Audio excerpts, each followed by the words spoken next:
21 फुले 7 मुलींना समान वाटली तर प्रत्येकाला किती फुले येतील? आता या उदाहरणांमध्ये फुलांची संख्या आणि मुलींची संख्या आपल्याला दिलेली आहे. ही या उदाहरणातली दिलेली माहिती. एकूण फुले किती आहेत? 21. बरोबर, एकूण फुले 21 आणि एकूण मुली किती आहेत? 7. आणि इथे आपल्याला काय काढायचं आहे?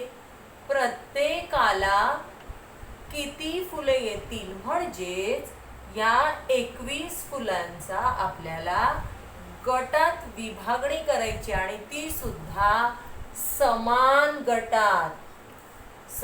गटात आपल्याला फुलं वाटायची आहेत आणि त्यांची वाटणी करायची आहे. समान गट जेव्हा आपण करतो तेव्हा आपण भागाकाराची क्रिया करतो.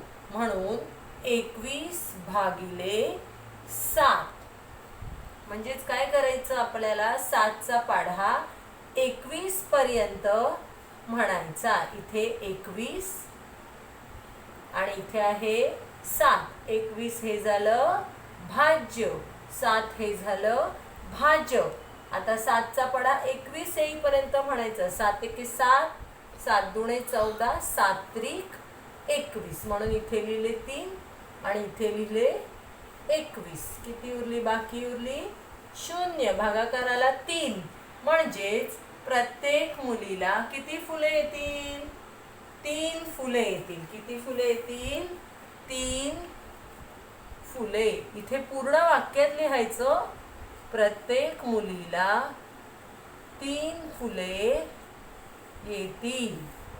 आलं लक्षात?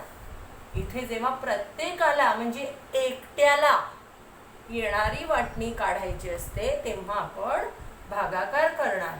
म्हणून इथे उत्तर आलं 3 फुले.